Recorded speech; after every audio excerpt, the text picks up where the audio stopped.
Hey everyone, welcome back to our channel Creation Set. मैं आशु। मैं Meenakshi. First of all मैं एक चीज क्लियर करना चाहती हूँ। जैसे हमने एल्विश और मैक्सन के बीच की जो कंट्रोवर्सी हुई थी, हाँ। हमने उसमें एल्विश की साइड की स्टोरी सुनी थी एंड हमने उसमें किसी को जज नहीं करा था। एल्विश के हमने जस्ट अपना पॉइंट ऑफ व्यू दिया था कि हाँ। इस चीज के ऊपर क्या पॉइंट ऑफ व्यू रहेगा। हमने क्या एल्विश की reaction स्टोरी रहेगा। सुनी कि हाँ। एल्विश ने ऐसे हमारे लिए ना ही ऐसे था तो ऐसा हुआ। अगर आप भी एक स्टूडेंट है या कोई जॉब करते हैं या आपको कोई बिजनेस है, so second source of income सबके लिए बहुत ही ज्यादा इंपॉर्टेंट है, राइट। सो अगर आप भी महीने के 15 से 20 हजार ऑनलाइन अर्न करना चाहते हो by using your smartphone by working 2-3 hours in a day, so आप मुझे इंस्टाग्राम पे डीएम कर सकते हैं। Yes I am interested. Instagram ID का लिंक आपको डिस्क्रिप्शन बॉक्स में फर्स्ट लिंक मिल जाएगा। आप मुझे वहाँ पे फॉलो कर सकते हैं for day to day updates. And जो भी इंटरेस्टेड है मुझे इंस्टाग्राम पे जाके डीएम करिए, yes I am interested, so that मैं आपको स्टेप बाय स्टेप गाइड करूँ। I will guide you personally in this. Let's grow together. हमारे लिए ना ही मैक्सिम को कोई हेट है और ना ही एल्विश को कोई हेट है, बिकॉज दोनों ही हमारे लिए क्रिएटर्स हैं, दोनों ही सेम कम्युनिटी से बिलोंग करते हैं, हम भी उसी कम्युनिटी से बिलोंग करते हैं। तो हमारे लिए किसी को भी हेट नहीं है, हमारे लिए दोनों ही एक ही जैसे हैं। 50% हुआ 50% हुआ, ना ही 60-70 का कुछ ऐसे रेशियो का डिफरेंस नहीं है, दोनों ही इक्वल है। और यार वीडियो इसलिए नहीं आ रही थी घर में ना कंस्ट्रक्शन का काम चल रहा है ना, तो उसी वजह से थोड़ा सा होता है ना बैकग्राउंड म्यूजिक आधा, फिर फ्री वाला बैकग्राउंड म्यूजिक दमक दमक तो ऐसा बैकग्राउंड म्यूजिक आता है जिससे आपको भी दिक्कत होती है, डिस्टर्बेंस होती है, हमें भी दिक्कत, बहुत ही ज्यादा दिक्कत, बहुत ज्यादा। इवन दो मेरे तो सिर में दर्द अभी भी है उस आवाज की वजह से। अभी भी कान में बहुत गंदी आवाज लगती है यार मेरे को। बट उसके बाद जो रिजल्ट हमारे आगे आता है ना, वो उसको देख के हमारी आंखें बहुत ही मनमोहित हो जाती हैं। हमारी आंखें कैसी होगी? अब देख, ऑल्दो दोनों के बीच में जो भी चल रहा था सब सॉर्ट आउट हो गया है, भाईचारा ऑन टॉप, ये देखा। बट फिर भी हम कंट्रोवर्सी को कंप्लीट करेंगे। हम मैक्सिम की साइड की स्टोरी भी देखेंगे और आपके साथ हम अपना पॉइंट ऑफ व्यू शेयर करेंगे। अब जरूरी भी है यार। हाँ, अब देखते हैं मैक्सिम की साइड की स्टोरी। तो मैंने आज ये तो देख लिया, अगर आपके पास पैसा हो तो आप एफआईआर भी बदल सकते हो, और इस चीज़ को प्रूव करूंगा। पर उससे पहले लड़ाई किस बारे में हुई, क्यों हुई, हम इस बारे में बात नहीं करेंगे। मैं सीधा पॉइंट पे बढ़ता हूँ। एल्विश ने जो लोकेशन दी थी वो उसके घर की लोकेशन थी या फिर किसी के तो घर की लोकेशन थी, और मेरा इंस्टिंक्ट बोला कि मुझे उसे अपने लोकेशन में बुलाना चाहिए जो एक पब्लिक लोकेशन हो। अब मेरे को यही था भाई, जो भी गलत फहमी है डिबेट से सॉल्व करो। अगर आपको लगता है आप सही हो तो आप डिबेट करो, मेरे को लगता है मैं सही हूँ मैं डिबेट करूंगा। तो कुल मिला के शब्दों से ही जीतना था इस चीज़ को, और मैंने पूरी तैयारी की थी। मैंने वहाँ पे सोफा वोफा सब लगाया था कि जब एल्विश भाई आएंगे तो वहाँ बगल में बैठेंगे, ये वो फलान ठिकाना। लेकिन जैसे ही वो आए, एक तो अटैक करना शुरू कर दिया, ऊपर से बहुत सारे बंदों के साथ आए। ऊपर से ये भी नहीं था कि 1-on-1 फाइट हो, उसके साथ उसके कुछ बंदे थे वो भी मदद कर रहे थे उसकी। इस तरीके से मदद कर रहे थे कि मैं कुछ कर ही नहीं पा रहा था, क्योंकि मेरे को 2-3 लोगों ने पकड़ लिया था अगल बगल से। अब जब लड़ाई हुई, लड़ाई के बीच में ही एल्विश ने मेरे को लगभग ये अपने घुटनों से नाक पे मारा, कई बार हाथों से मेरे से मुंह पे मारा, और जब मारा उसके बाद उसने बगल से एक फ़ोन भी उठाया जो दूसरे एंगल पे रिकॉर्डेड है, और फ़ोन से मेरे स्पाइन पे मारा। और आप सभी को पता है अगर स्पाइन पे गलती से भी स्पाइन टूटता है तो आप ज़िंदगी भर के लिए लावारिस हो सकते हो, अपाहिज हो सकते हो। तो उसके बावजूद उसने मारा, और उसके बाद उसने क्या किया, जान से मारने की धमकी भी दे दी। अब जान से मारने की धमकी 1-2 बार नहीं दी, मल्टीपल टाइम्स दी। कम से कम जितना मुझे पता है 3 बार तो दी ही थी उसने धमकी जान से मारने की, और ऑफ कैमरा भी उसने कई बार जान से मारने की धमकी दी। अब ये सब होने के बाद जब लड़ाई वड़ाई ख़त्म हो गई तो उसके बाद वो वापस जा रहे थे, तो वो जो बंदे लाया था उनमें से कुछ बंदे मेरे को, मतलब होता है ना एक प्यार से धमकाने वाला सीन, कि भाई सॉरी बोल दे, क्यों ले रहा है पंगे, ये वो। भाई मैं तो अपने चीज़ों पे अटल था, मैंने बोला मैं सॉरी तो नहीं बोलूँगा क्योंकि मैंने गलती तो की नहीं है। उसके बाद एल्विश ने भी थोड़ा ट्राई किया था सॉरी बुलवाने के लिए, लेकिन मैंने उसको भी सॉरी नहीं बोला। और ये सब जब हुआ तो शुरू में मेरे को लगा मेरे को सिर्फ यहाँ चोट आई है, क्योंकि मेरे को कहीं पे भी दर्द फील नहीं हो रहा था। तो मेरे को शुरू में सिर्फ यहाँ चोट आई। उसके बाद 1-1.5 घंटे बाद मेरे को यहाँ पे दर्द होना शुरू हुआ, और फिर 2 से 3 घंटे बाद मेरे पूरे स्पाइन में दर्द होना शुरू हुआ। और इस तरीके से हुआ कि मैं सो ही नहीं पाया। सुबह 4 बजे मैंने सोने का ट्राई किया था, मैं दोस्त के घर साकेत गया हुआ था, मैंने सोने का ट्राई किया, अनफॉर्चुनेटली मैं दर्द से सो ही नहीं पाया। उसके बाद हम जब दर्द हो रहा था तो हम गए वहाँ पे मैक्स हॉस्पिटल साकेत के मेडिकल निकलवाने, तो उन्होंने मना कर दिया विदाउट एफआईआर नहीं होगा।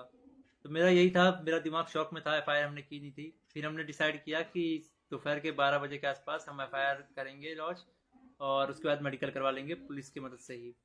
तो हम गए एफआईआर करने। अब जब एफआईआर करने गए तो हमने पूरा बता दिया कि भाई ये सेक्शन लगाना है, अटेम्प्ट टू मर्डर है, साफ साफ दिख रहा है। तो जो एसएचओ थे उन्होंने बहुत अच्छे से बात की। उसके बाद एसएचओ अपने इंस्पेक्टर के फ़ोन में कॉल करते हैं, बोलते हैं कि पूरा इसको ना पब्लिक मत करना, गुप्त तरीके से रखना, हम लोग गुप्त तरीके से लड़ेंगे। मेरे को तभी डाउट था कि एफआईआर को दबाने की कोशिश की जाएगी, और वही हुआ। अभी मैंने एक आर्टिकल पढ़ा जिसमें एल्विश के ऊपर एक भी वो सेक्शन नहीं लगा जो मैंने एफआईआर में लिखवाई थी। अटेम्प्ट टू मर्डर का एक भी सेक्शन नहीं है उसमें। तो कुल मिला के मैं क्या समझूं, अगर आपके पास पैसा हो तो आप एफआईआर भी बदल सकते हो। मतलब हरियाणा में इस तरीके से गुंडागर्दी चल रही है कि एक बंदा आता है, मारता है और उसके खिलाफ कोई एक्शन नहीं होता, उसको पुलिस पकड़ के लेके नहीं जाती।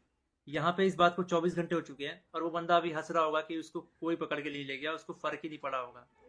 मैं हरियाणा के सीएम खट्टर जी से रिक्वेस्ट करना चाहूँगा कि इस गुंडे एल्विश यादव को अरेस्ट करवाओ। इसका बैकग्राउंड बहुत खराब है। जिस तरीके से यूथ को इंस्पायर कर रहा है, वायलेंस को प्रमोट कर रहा है, उससे साफ साफ पता लग रहा है यूथ बहुत गलत वे में मोटिवेट हो रही है इससे, और ये चीज़ बहुत ही ख़राब है। तो खट्टर जी, मैं इंडिया के कानून पे बहुत भरोसा करता हूँ, लेकिन अगर यहाँ पे नाइंसाफ़ी हुई तो एक तरीके से बहुत सारे लोगों को ये तो समझ में आ जाएगा कि इंडिया का कानून सिर्फ गरीबों के लिए बना है, अमीरों के लिए नहीं बना है। तो मैं नहीं चाहता कि ये कानून भी, ये एफआईआर भी दब जाए, और साफ साफ पता लग रहा है दबाने की कोशिश की जा रही है इस एफआईआर को। अगर ये एफआईआर दबता है तो ये इंडिया के कानून की हार है। मैं आप लोगों से रिक्वेस्ट करूंगा, गुरुग्राम पुलिस को और खट्टर जी को इस ट्वीट में टैग करो और उनको रिक्वेस्ट करो कि एल्विश यादव को जितनी जल्दी हो सके, इस गुंडे को जितनी जल्दी हो सके अरेस्ट करा जाए। क्योंकि अगर कोई भी ऐसे मार के निकल जाएगा और फिर अपने स्टोरी में डालेगा कि भाई वर्क डन, तो खुल्लम खुल्ला यही है कि वो वायलेंस को प्रमोट कर रहा है और उसको पता है कि उसका कोई कुछ नहीं बिगाड़ सकता। तो एक तरीके से ये इंडिया के कानून की हार है। तो अभी जो मैं एफआईआर लिखवा के आया था, मुझे उसकी कॉपी भी नहीं मिली, और मुझे लगता है मिलेगी भी नहीं। बोला तो वैसे सुबह मिल जाएगी, लेकिन आई डोंट थिंक सो, क्योंकि आर्टिकल में साफ साफ दिख रहा है कि एफआईआर के जो सेक्शन है वो बहुत अलग किए गए हैं। तो इंडिया के कानून का मजाक ना बने। तो आप लोगों से एक आखिरी बार रिक्वेस्ट है, सीएम खट्टर जी को गुरुग्राम पुलिस के ऊपर टैग से टैग किया जाए, ताकि ये मामले को वो लोग सीरियसली ले। इन द एंड, अगर इस बीच में मुझे कुछ भी होता है, मेरे पे कोई भी जानलेवा हमला होता है, इसका जिम्मेदार एल्विश यादव होगा, या फिर उसके दोस्त होंगे, या फिर गुरुग्राम पुलिस होगी जिसने मेरे एफआईआर को पूरा का पूरा बदल दिया और पता नहीं क्या एफआईआर लिख दिया। और ये इंडियन कानून की बेइज्जती है, ये तो मैंने देख लिया। कुछ नहीं भाई, अगर तुम्हारे पास पैसा हो तो कुछ भी कर सकते हो, ये तो मैंने देख लिया भाई। ओके। बाकी ये चीज तो मैंने बाकी केसेस में देखी है कि पैसे दे के और जो भी आर्टिकल, जो भी सेक्शन उस पे लगे हैं, वो चेंज करवा दिए जाते हैं। क्योंकि अब भाई बिगेस्ट एग्जांपल तो तुम सभी को पता ही है, मैं नाम नहीं लेना चाहती हूँ बिकॉज ऑफ कुछ XYZ रीजंस, बहुत है, बहुत ऐसे एग्जांपल्स है, आर्टिकल्स आते रहते हैं डेली। वही मैं कह रही हूँ कि आप लोगों को भी पता होगा इन सारे जो भी ये बताया कि पैसों वाला मैटर, इन सब का बिगेस्ट एग्जांपल आप सभी को पता ही होगा, बट हम बताएंगे नहीं ड्यू टू XYZ रीजंस भाई। हाँ, बट यार मैक्सटन की हमने बैक स्टोरी जानी, काफी उल्टी पड़ गई काफी ज्यादा एक हद तक। हाँ, मेरे को एक्सपेक्ट भी नहीं था कि ऐसा कुछ होगा। हाँ, है ना। बट यार जैसे जैसे ओवरऑल अगर देखे तो अगर देखो पोकिंग का देखे तो पोक तो यार दुनिया करती है, बट हाँ, अगर वो कुछ एक उसकी भी एक लिमिट होती है, अगर वो भी एक लिमिट से ऊपर हो जाए, वही है कि इट मींस बात हाथापाई तक गई, वो जो नहीं जानी चाहिए थी। अब मेरे को समझ आ रहा है, वो नहीं जानी चाहिए थी। हाँ, वो ना एक हद तक नहीं जानी चाहिए। वो एग्रेशन का लेवल कुछ ज्यादा ही ओवर आप बैठ के बात करनी चाहिए। वो कंट्रोल होता है, हमारा खुद की बॉडी के ऊपर ही कंट्रोल होता है, वो भी आउट ऑफ थोड़ा कंट्रोल एल्विश चला गया। हाँ, देखो थोड़ा सा देखना चाहिए था यार। देखो बट अगर फैमिली पे बात आएगी कि फैमिली एंड ऑल, तो यार गुस्सा आएगा, मैं मानती हूँ। मेरे को भी गुस्सा आता है जब कमेंट करते हैं ना एक दो। हाँ, बट यार थोड़ा सा कंट्रोल रखना चाहिए, थोड़ा सा। बट मैं बोलूंगी एल्विश को थोड़ा सा रखना चाहिए था यार, क्योंकि इसको देखकर देखो दुनिया जो है, दुनिया बहुत ज्यादा मारा है। बाकी जैसे ये पोक करने वाला हुआ कि दुनिया पोक करती है, एक होता है ना हम एक अच्छे लेवल पे पहुंच जाते हैं, सक्सेसफुल हो बहुत जाते अच्छे हैं। level। ये सिद्धू सर का गाना भी है 295 में, हाँ। एक लाइन है ना, जे करेगा तरक्की पुत हेट मिलूगी।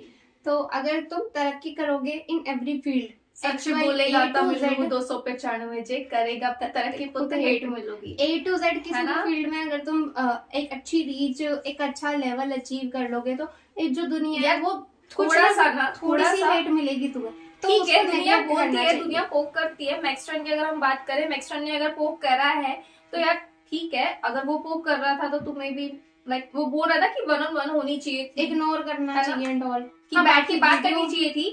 हाँ। बाकी वीडियो भी देखी हमने, वो उसमें बहुत ही मैक्सटन की साइड से भी थे, बहुत ज्यादा, बट वीडियो में भी देखा है हमने भाई, व्हाइट टी शर्ट वाला लड़का उसने है। हेल्प नहीं करी। हाँ, अगर बीच में नहीं पड़ा, वो उसके अगर वो अपने दोस्त के शोरूम में बैठा तो ऑब्वियसली उसका दोस्त भी वहीं होगा। हाँ। उसके दोस्त को वहां पे उसको बचाना चाहिए था, तो ये गलती करी है ना। और बाकी जैसे बोल रहा है एल्विश ने बताया कि मैक्सटन के 4 बंदे थे, वो कैमरा में दिख नहीं रहे, मेरे बंदे हाँ। दिख रहे हैं, तो ज्यादा बंदे दिख रहे हैं। तो अगर ये होता, देखो ऑन कैमरा और ऑफ कैमरा बहुत डिफरेंस होता है इन सब बहुत चीजों में, है ना। जो चीज ऑन कैमरा दिखती है वो ऑफ कैमरा हम्म। बहुत ही अलग होती है। तो चलो, हमें मैक्सटन पूरी ने भी माना। जानकारी नहीं पता, हाँ, ना ही मैक्सटन ने आप माना सबको कि पता। चलो मैंने पूरा कैमरा लगा रखे थे, 2 कैमरा लगा रखे थे, फोन लगा रखे थे, हाँ, माइक लगा बैठ रखा के था कि बात बैठ के बात करेंगे। सुबह सेट कर रखा था कि एल्विश आएगा, बात करेगा, बट देन नहीं, आते ही लाइक हाथ वाथ छोड़ दिया। भाई देखो, गलती है दोनों की तरफ से, गलती है भाई। अगर ताली एक हाथ से नहीं बजती, हाँ। ताली दोनों हाथों से बजती है। बेस्ट इधर एग्जांपल से- है कि ताली एक हाथ से नहीं बजती, सिर्फ एक हाथ से चुटकी बजती है दोनों हाथों है से ना। बजती है तो ताली दोनों तरफ से बजती है, दोनों की है। अगर मैक्सटन ने पोक करा है तो भाई एल्विश, बाकी भाई अब तो बिल्कुल सब सही हो गया है, हाँ, और यार। तो मैक्सटन भी काफी थोड़ा सही हो गया है। हाँ। टेक केयर मैक्सटन, है ना। और एल्विश आप भी थोड़ा कंट्रोल करो अपने गुस्से पर, है ना। और बाकी अब तो भाईचारा टॉप दोनों गले वाले मिलकर पोस्ट हाँ। पे भी डाल दी, कम्युनिटी पोस्ट पे डाल बहुत दी, Insta पे surprise भी थे डाल यार, दी, बहुत Insta पे ज्यादा। भी डल गई, स्प्रेड पॉजिटिविटी एंड ऑल, है ना। तो भाई तुम लोग भी पॉजिटिविटी और लव को स्प्रेड करो, हाँ। किसी को हेट मत करो, है ना, कि भाई मैक्सटन ने कर दिया, एल्विश ने कर दिया, तो भाई दोनों इसके अपोजिट हो जाएंगे, इसके सब opposite भाई हो जाएंगे। है, सब सब अपने भाई बंधु भाई है, बंधु सारे है। ही ह्यूमन है। अब भाई है ना? इतने अच्छे से उन्होंने भी मीटअप कर लिया है, इतने अच्छे से भाईचारा एंड ऑल हो गया, तो आप लोग भी पॉजिटिविटी और लव को स्प्रेड करो। So this was our reaction on Maxton story. आपका क्या ओपिनियन है इस पर? Do let us know in the comment section. Video को लाइक कर देना, कमेंट कर देना, शेयर कर देना, चैनल भी सब्सक्राइब कर देना, hit the bell icon also to get notifications of upcoming videos. Instagram पे ही फॉलो कर लेना। Thanks for watching.